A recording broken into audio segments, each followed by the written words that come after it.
अच्छी। तो कफ खत्म करने के लिए रसोई घर में एक हो गया गुड़, दूसरी हो सोंठ, सोंठ का ऑब्लिक अदरक। अब तीसरी चीज जो सबसे अच्छी, पान। पान माने पान का पत्ता, जो आप पान खाते हैं ना, पान, ये कफ दूर करने की सबसे उत्तम औषधि। लेकिन पान भी वही चक्कर आएगा। कौन सा पान? जो गहरे रंग का। हर चीज में ये नियम है, गहरे रंग का। गहरे रंग का आप उसको कहो जी देसी पान, तो देसी पान। गहरे रंग का पान जिसका रंग बहुत गहरा हरा, एकदम काला जैसा हो तो और भी अच्छा। ये पान कफ नाशक है, बहुत ही जबरदस्त चीज है ये पान। और पान और सोंठ का बेस्ट कॉम्बिनेशन है। पान खा रहे हैं तो सोंठ डाल के खा सकते हैं, अदरक डाल के खा सकते हैं। जैन है तो सोंठ खाइए, नहीं है तो अदरक खाइए।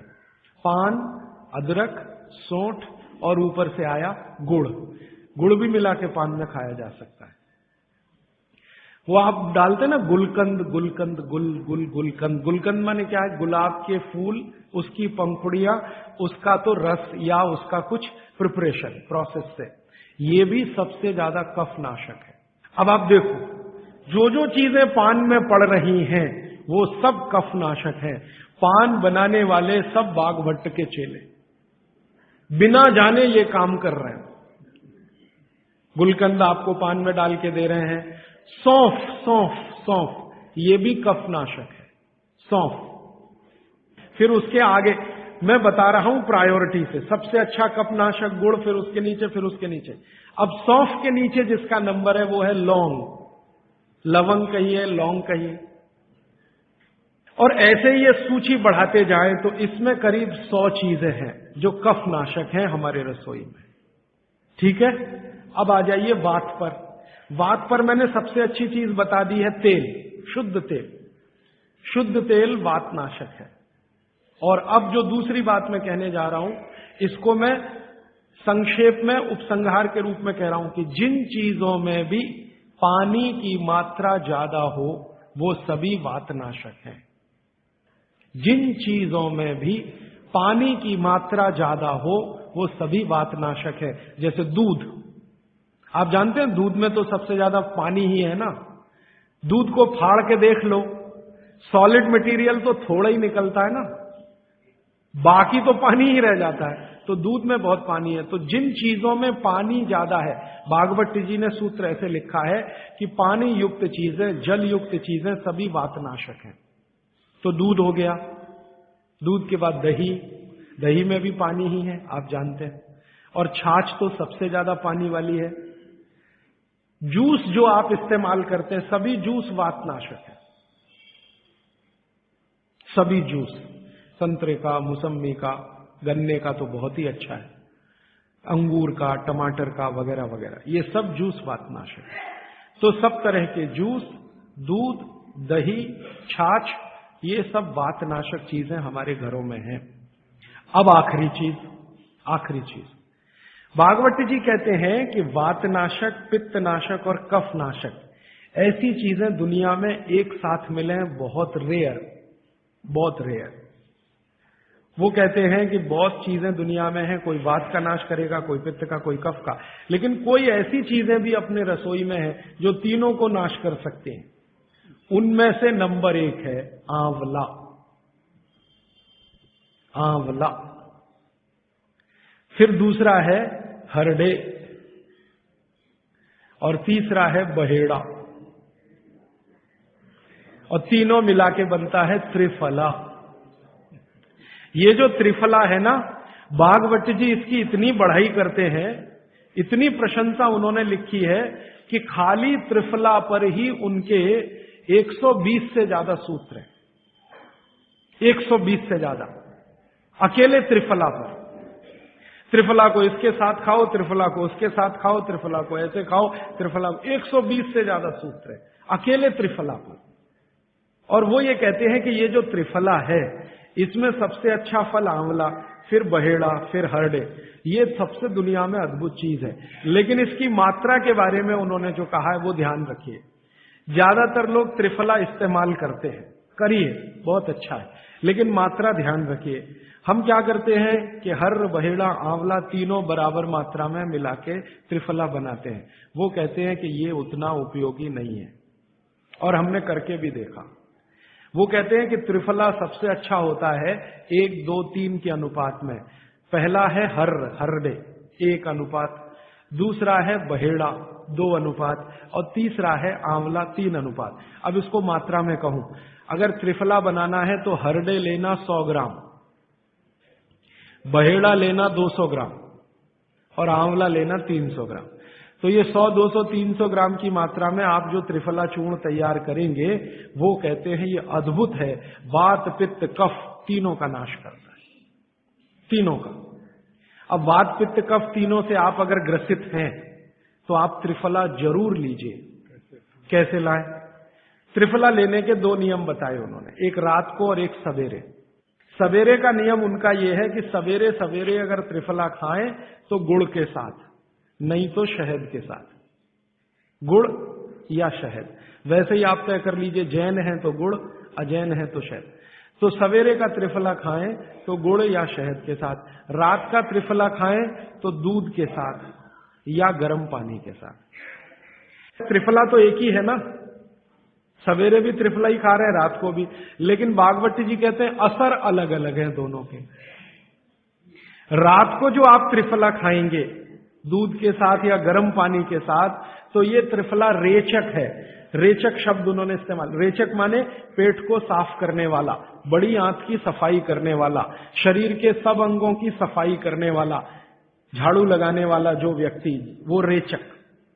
तो कहते हैं रात को अगर त्रिफला आप ले रहे हैं दूध के साथ या गर्म पानी के साथ, तो ये रेचक है। माने ये एक ही काम सबसे ज्यादा करेगा कि आपकी कब्जियत मिटा देगा। कितनी भी पुरानी कब्जियत है मिटा देगा, 40 साल पुरानी भी मिटा देगा रात को। और जो दिन को त्रिफला खाया सवेरे गुड़ के साथ, तो वो कहते हैं ये पोषक है। एक शब्द है रेचक और एक है पोषक। पोषक माने शरीर को जो कुछ चाहिए, विटामिन सी चाहिए, विटामिन ए चाहिए, विटामिन डी चाहिए, या विटामिन के चाहिए, या कोई विटामिन चाहिए, या हमें माइक्रो न्यूट्रिएंट्स चाहिए शरीर को, कैल्शियम चाहिए, आयरन चाहिए, वगैरह वगैरह। तो शरीर को अगर पोषकता चाहिए तो त्रिफला सवेरे खाना, और शरीर में आप मानते हैं कि हमारी कब्जियत ठीक करने के लिए तो त्रिफला रात को खाना। दोनों समय के त्रिफले में बिल्कुल अलग तरह के परिणाम आते हैं। तो जो कहें हम तो स्वस्थ हैं जी, तो सवेरे ही त्रिफला खाओ स्वस्थ हैं तो, और जो कुछ बीमारियां हैं आपको तो रात को खाओ। ठीक है? मात्रा ध्यान रखना, 1, 2, 3 सम मात्रा का त्रिफला बहुत रेयर केस में इस्तेमाल होता है। 1 या 2 ही बीमारी हैं। अभी मैंने एक जगह इस्तेमाल किया था, एक वैज्ञानिक हैं, भाभा एटॉमिक रिसर्च सेंटर में काम करते हैं, उनको एक बीमारी हुई रेडिएशन से। रेडिएशन आप जानते हैं सभी एटॉमिक सेंटर में। तो उनका पूरा शरीर सड़ गया, एकदम सड़ गया, जगह जगह घाव, जगह जगह, और उसमें से खून निकलता, मवाद निकलता। वो बेचारे इतने परेशान, इतने हैरान, कहां कहां जा जाके, अमेरिका, कनाडा, सब जगह, कुछ इलाज हुआ नहीं, कोई रिलीफ मिला नहीं। कपड़ा भी नहीं पहन सकते, ऐसी स्थिति थी, हमेशा नंगे बदन रहते थे। तो ऐसे ही किसी ने मुझे उनके बारे में बताया। बंबई तो मैं अक्सर जाता रहता हूं कि राजीव भाई एक ऐसे व्यक्ति हैं। तो मैं उनको गया था मिलने और देखने, तो मैंने देखा सच में हालत बहुत खराब थी। तब मैंने उनसे कहा कि आप बहुत परेशान हैं। हाँ बहुत परेशान हूं, दवा सब काम लेके देख ली, कुछ उपयोग होता नहीं। मैंने कहा मैं होम्योपैथी दूं? उन्होंने कहा होम्योपैथी मैं नहीं लेना चाहता। तो मैं पूछा चलो आप फिर एक काम करो, त्रिफला चूर्ण खाओ बस, और कुछ मत करो। तो उन्होंने त्रिफला चूर्ण शुरू किया। ये मैंने बताया 1, 2, 3 शुरू किया। 3-4 महीने में रिजल्ट बहुत थोड़ा आया, थोड़ा आया। फिर मैंने कहा मात्रा बदल के देखते हैं। फिर उनकी सम मात्रा की मैंने, बराबर जितनी मात्रा आंवला, बराबर उतनी मात्रा बहेड़ा, बराबर उतनी हरडे। अभी स्थिति यह है कि वो बिल्कुल ठीक है। 1-1.25 साल उनको हुआ त्रिफला खाते खाते, बिल्कुल ठीक है, और पहले से ज्यादा प्रफुल्लित है, पहले से ज्यादा एनर्जेटिक है। आप जानते हैं रेडिएशन का दुनिया में इलाज नहीं है। ये उदाहरण मैंने जानबूझ के दिया, ऐसे सैकड़ों उदाहरण है मेरे पास। रेडिएशन का दुनिया में इलाज नहीं है, लेकिन त्रिफला चूर्ण के पास उसका इलाज है। अगर यही त्रिफला चूर्ण अमेरिका में हुआ होता ना, यूरोप में हुआ होता, तो अब तक इस पर पेटेंट लेकर करोड़ों डॉलर कमाए होते उन्होंने। ये हमारे यहां प्रचंड मात्रा में है, हर घर में है, हर गांव में है, इसलिए हमें इसकी कीमत नहीं मालूम। मैं आपसे फिर कह रहा हूं, आपके सोचने का नजरिया बदल दीजिए। प्रकृति ने जो चीजें प्रचंड मात्रा में हमको दी हैं, वो उतनी ही कीमती हैं। वो प्रकृति की हमारे ऊपर कृपा है जो हमारी जरूरत के हिसाब से दी है। आंवले का इतना उत्पादन इस देश में होता है, आप जानते हैं। बहेड़ा इतना मिलता है, हरडे इतना मिलता है, और लगभग फोकट की स्थिति में मिलता है। अब पता नहीं कौन कौन लोग उसी आंवले को 200-250 रुपए किलो च्यवनप्राश बना के बेच लेते। ये जो च्यवनप्राश है ना, ये त्रिफला चूर्ण से कई कई गुना नीचा है। च्यवनप्राश पे जितना खर्चा कर रहे हैं, उससे बहुत कम खर्चे में आप त्रिफला खाइए, च्यवनप्राश से भी ज्यादा असर है। तो मेरी आपको आज के लिए ये आखिरी सूत्र थी कि आप अपने जीवन में वात, पित्त, कफ तीनों को सम रखना चाहते हैं तो आंवला, हरडे, बहेड़ा, हरडे, बहेड़ा, आंवला, इन तीनों का उपयोग करना सीख लीजिए। घर में हमेशा इसको डब्बे में बना के पाउडर के रूप में रख लीजिए। अब आप कहेंगे इन तीनों को एक साथ खाएं, आप अकेला आंवला भी खा सकते हैं। आंवला तीनों दोष दूर करता है, वात, पित्त, कफ। हरडे तीनों दोष दूर करता है, वात, पित्त, कफ। और बहेड़ा तीनों दोष दूर करता है, वात, पित्त, कफ। इसलिए भागवत जी कहते हैं सर्वोत्तम फल यही है, आंवला, हरडे, बहेड़ा। दूसरे फलों से कई गुने ज्यादा ताकतवर यही फल है, आंवला, हरडे, बहेड़ा। अब आपको आखिरी एक छोटी सी बात कह दूं कि आप में से किसी को भी ये तकलीफ है कि आपके शरीर में मेद बढ़ा हुआ है, मेद माने मांस बढ़ा हुआ है, बहुत लोग परेशान है, मोटापा मोटापा, मेद माने कफ बढ़ा हुआ है, सीधी सी बात, तो आप त्रिफला खाइए। कब खाना है? आपको रात को नहीं खाना है, सवेरे खाना है। जिनको भी मांस बढ़ा है, शरीर पर मेद बढ़ा है, उनको अगर छाटना है, इसको कम करना है, तो त्रिफला सवेरे खाना, आंवला सवेरे खाना। आप त्रिफला नहीं खा सकते तो आंवला ही खा लीजिए। 4 आंवले, 3 आंवले रोज खा लीजिए। आंवले को मुरब्बा बना के खा लीजिए, मुरब्बा को और आंवले का अचार बना के खा लीजिए, आंवले की चटनी बना के खा लीजिए, जैसे भी है आंवला खा लीजिए। 3 से 4 आंवला जितना होता है, ये पेट में जाते रहे तो साल भर में आप देखोगे आप पहले से ज्यादा स्लिम और ट्रिम हो जाएंगे। और आंवले के बारे में आज के जो वैज्ञानिक कह रहे हैं, आज के, वो कहते हैं कि दुनिया का सबसे अच्छा एंटीऑक्सीडेंटल फल कोई है तो वो यही है। एंटीऑक्सीडेंट माने जो ऑक्सीडेशन की क्रिया को कम करे, और शरीर में हमेशा ऑक्सीडेशन चलता है। ऑक्सीडेशन में उम्र कम होती है, शरीर के हर अंग का क्षय होता है। तो अगर उम्र बढ़ानी है और अंगों का क्षय बचाना है तो आंवले से अच्छी कोई चीज नहीं। दैनिक जीवन में, भोजन में इसको जरूर धारण करिए। भागवत जी कहते हैं कि जब त्रिफला खाएं, आंवले के बारे में तो वो कुछ नहीं कहते, वो कहते हैं साल भर खाओ, 2 साल खाओ, रोज खाओ, कोई दिक्कत। त्रिफला खाएं तो 3 महीने लगातार खाने के बाद थोड़े दिन छोड़ देना। 3 महीने 90 दिन खा के थोड़े दिन छोड़ देना, माने 15-20 दिन छोड़ देना, फिर अगले 3 महीने खा लेना, फिर 15-20 दिन छोड़ देना, फिर 3 महीने खा लेना। क्यों कर लेना ऐसा? वो कहते हैं कि ये छोड़ना जरूरी है बीच में, नहीं तो शरीर को आदत लग जाती है, और वो आपने अगर छोड़ा नहीं तो आपको कुछ दुष्परिणाम भी दे सकता है। लगातार अगर त्रिफला खाया तो कई दिन ऐसा लगेगा कमजोरी आ गई, अगर बीच में छोड़ा नहीं तो। छोड़ के खाना। अब किसी व्यक्ति के लिए ये छोड़ने का समय है वो 3 महीने से थोड़ा पहले भी हो सकता है, ज्यादा भी हो सकता है, इसलिए मैंने बीच का बताया। 3-3 महीने करके छोड़ छोड़ के खाना। अब आज के लिए सूत्र इतना ही, आगे प्रश्न। जी, मात्रा कितनी?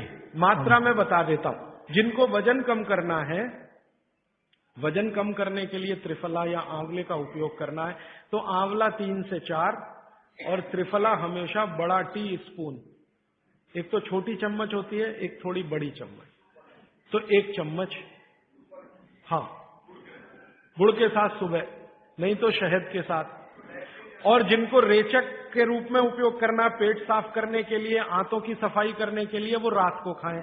रात को भी आंवला लगभग 1 चम्मच, लेकिन छोटी चम्मच। कैसे खाना है? गुड़ के साथ कैसे मिलाएं? आंवले का चूर्ण आपके पास है, थोड़ा गुड़ ले लो, चूर्ण और गुड़ को ऐसे हाथ से मसल दो, वो लड्डू जैसा हो जाएगा, गुड़ उसको अपने में समा लेगा, फिर गुड़ खा लो, पीछे से थोड़ा दूध पी लो। मैंने आपको कहा था कि भागवत जी कहते हैं कि दूध एक ही चीज के साथ पिया जा सकता है, वो है आंवला। क्या कहते हैं बहेड़ा को? तानी। आप ऐसा करिएगा, ये प्रदीप भाई की दुकान पे चले जाइएगा, वो आपको शक्ल से दिखा देंगे, या कल यहां मंगवा के थोड़ा रख दीजिए पहचान करने के लिए कि हर क्या है, बहेड़ा क्या है, आंवला तो आप सब पहचान जी। हरड़ा को कड़का बोलते हैं, हरड़ा को कड़का, बहेड़ा को तानिकाय, बहेड़ा को तानिकाय, आंवला को पाल नेल्लिकाय, आंवला को पाल नेल्लिकाय या नेल्लिकाय सीधे कर दीजिए, ये तीनों नाम है। ये प्रदीप भाई ने एक सवाल पूछा है कि अगर हम वजन कम करने के लिए या मांस कम करने के लिए खाना चाहते हैं तो 2 बार खा सकते हैं? बिल्कुल नहीं, एक ही बार के लिए नियम है, सुबह ही सुबह आपके लिए सबसे अच्छा है। जो बाजार में त्रिफला चूर्ण मिलता है वो खा सकते हैं? मेरी आपको एक विनती है, बाजार का त्रिफला चूर्ण लाने से अच्छा है बाजार से आंवला लाना, बहेड़ा लाना, हरडे लाना, कूट पीस के अपने घर में बनाना। क्योंकि बाजार में कई बार बहुत सारी चीजें हैं जो कॉमर्शलाइज हो चुकी हैं और उनके असर अगर कम हुए तो आप भागवत को गाली देंगे।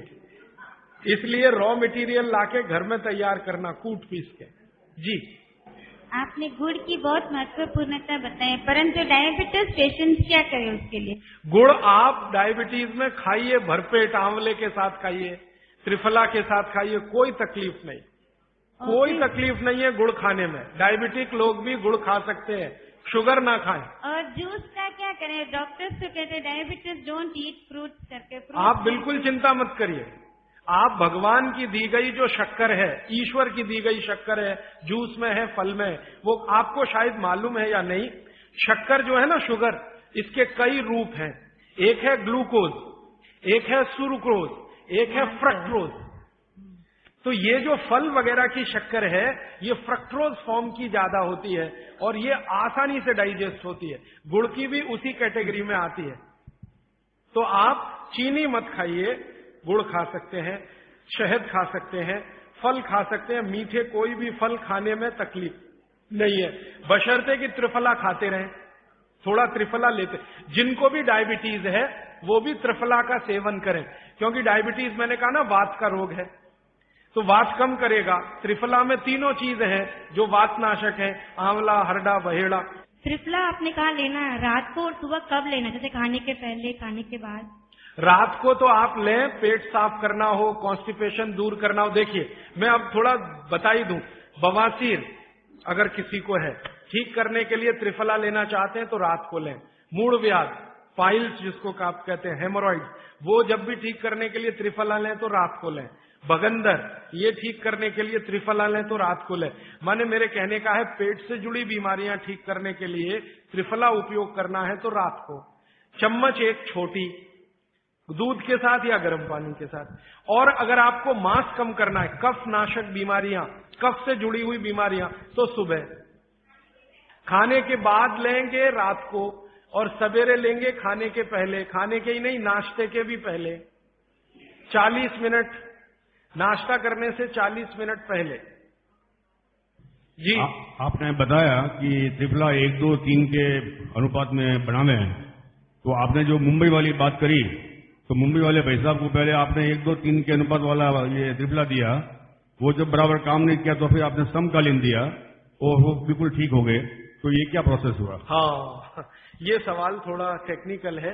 इसमें हुआ क्या कि जब आंवले में हरडा, बहेड़ा और आंवले को 1, 2, 3 के अनुपात में हम रखते हैं तो आंवला ज्यादा है। आप निश्चित रूप से देखें, 3 मात्रा है, आंवला ज्यादा है। आंवला माने विटामिन सी का भंडार, आंवला माने कैल्शियम का भंडार, आंवला माने ये, आंवला माने वो। तो अब जब बीमारी उनको रेडिएशन की थी तो ऑलरेडी उनके शरीर का विटामिन सी बढ़ा हुआ है, क्योंकि रेडिएशन से वो एक्स्ट्रा होता है। तो हमने देखा आंवला अगर मात्रा उनके साथ है तो वो काम नहीं कर पा रहा है इतना, जब 3 मात्रा का है, क्योंकि जो चीज पहले से बढ़ी है वो और बढ़ाएगा। तो फिर हमने इसको कम कर दिया, हरडे और बहेड़ा को बढ़ा दिया, तो सम हुआ, तो रिजल्ट तुरंत आ गया। तो ये रेडिएशन जैसे गंभीर बीमारियों में, कैंसर जैसे गंभीर बीमारियों में इस तरह का उपयोग होता है आंवला हरड़े बहेड़े का बराबर मात्रा में। लेकिन बाकी जो साधारण बीमारियां हैं उनमें 1, 2, 3 ही रहता है, क्योंकि आपको कई जगह कैल्शियम की जरूरत है, विटामिन सी की भी। जितने लोग मोटे हैं उतना शरीर में विटामिन सी कम, जितने लोग मोटे हैं उतना कैल्शियम कम।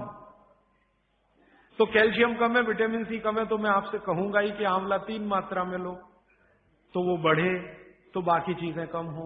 तो ये चक्कर है, ये थोड़ा टेक्निकल प्रोसेस है, आप लेकिन समझ जाएं, सरल भाषा में मैंने कोशिश की है बताने की। जी। In 1992, I went to Rajasthan. I studied Jainism. I have been following. I was 120 kg with top to bottom all diseases. Today, I am standing without any disease. I am 66. I am following 100% Swamiji's. I don't take idli, chapati or sugar. Particularly white sugar is nothing but carbon. Nothing but carbon. Carbon, charcoal koi खाएगा. The same way, the refined oil, nothing but again carbon. Asphalt, road के डालेगा ना, tar, that is. So, what he said, I learned it in Rajasthan. I was 127 kilo. Now I am just 49 or 50 kilo without any disease from top to bottom, including lung cancer and mouth cancer. I cured without any medicine, only by food, the Swamiji's food. I have to thank Jainism. But one sorry state, kindly all Jains follow, not attending here, follow it. Don't listen and forget it. All these things have to go into your heart and eat healthy, live healthy. Thank you. मेरे पास एक कागज में लिखा हुआ प्रश्न आया है, छोले की दाल और दही साथ में खा सकते हैं? आप ये देखो, छोला द्विदल है क्या? है तो नहीं।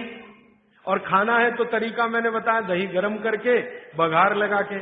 तो जो भी चीज द्विदल है उसके साथ दही खाएं तो बघार लगा के, तब उसकी तासीर गर्म होती है तभी खाएं।